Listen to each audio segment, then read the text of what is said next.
Ingredients natin for tinola: bawang, sibuyas, luya, dahon ng sili, siling green, chicken cubes, sayote at So konting mantika, nagisa tayo ng bawang muna. Kailangan mainit na yung mantika bago ilagay yung bawang. Bahala kayo kung gusto nyo mauna ang sibuyas o bawang.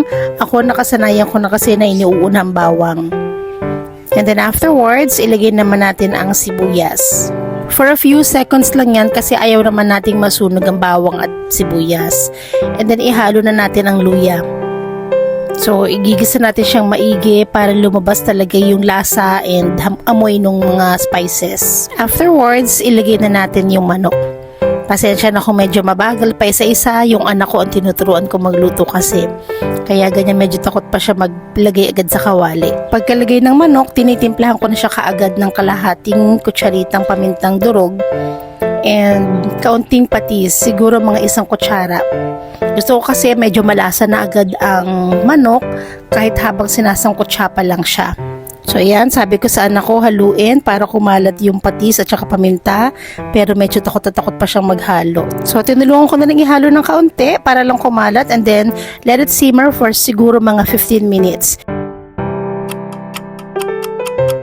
Kailangan medyo lumabas yung sariling mantika ng manok para mas masarap yung pagkakasangkot siya. Pag lumabas na yung sariling mantika, mga after 15 minutes, tsaka ko naman nilalagyan ng sayote. Pwede rin papaya kung meron.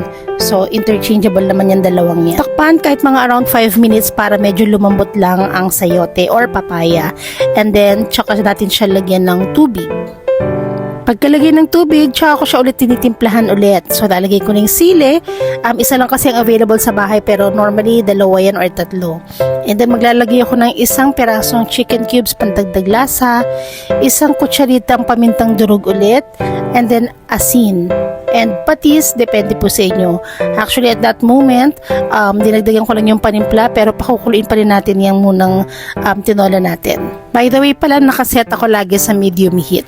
After 20 minutes, titignan ko na kung malambot na ba yung sayote natin. And titikman ko na rin.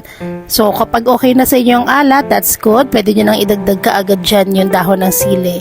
Pwede nyo rin i-adjust ayon sa inyong panlasa. So, sa amin po, okay na po yung panlasa para sa amin. So, that's the time na nilagay ko na yung dahon ng sili.